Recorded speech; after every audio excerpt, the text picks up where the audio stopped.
An editorial broke out on Wikipedia this week over the definition of recession, as the Biden administration and the corporate media take the unprecedented step of denying the US is in recession even after 2 consecutive quarters of negative growth.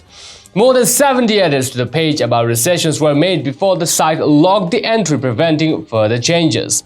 The edits successfully de-emphasized the broad consensus definition of recession, 2 consecutive quarters of negative GDP growth, instead parroting the Biden administration's talking points. Now, before getting into the details, welcome back to Next News Hour. If you're new to our channel, tap on the subscription button now and hit notification bell.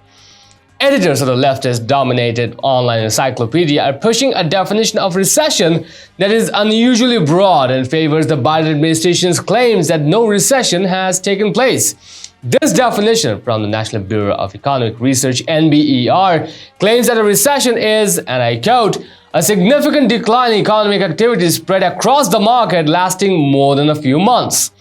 What was until recently the broad consensus on the definition of a recession, 2 consecutive quarters of negative GDP growth, remains at the top of the page, but editors have been attempting to remove it.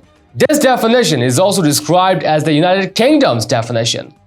The article continues to note, further down the page in a section on the definition, that, and I quote, in a 1975 New York Times article, economic statistician Julius Shiskin suggested several rules of thumb for defining a recession, one of which was 2 down quarters of GDP. In response to the edit war, senior Wikipedia editors have logged the page on recession, preventing users from making further snap edits to it.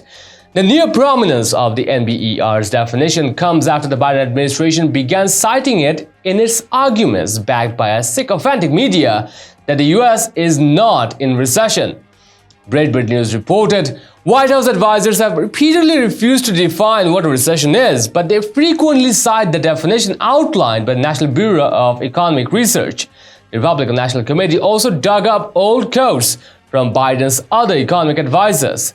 In May, chair of the White House Council of Economic Advisors, Cecilia Rouse, said during a CNN interview that, and I quote, typically economists date a recession as being at least 2 quarters of negative growth and other factors which we haven't seen at all. That NBER definition is now littered throughout the Wikipedia page on recessions. We would like to know your thoughts about it. Share them in the comments down below. And also share this news and support us through subscribing to our channel. Thanks for watching.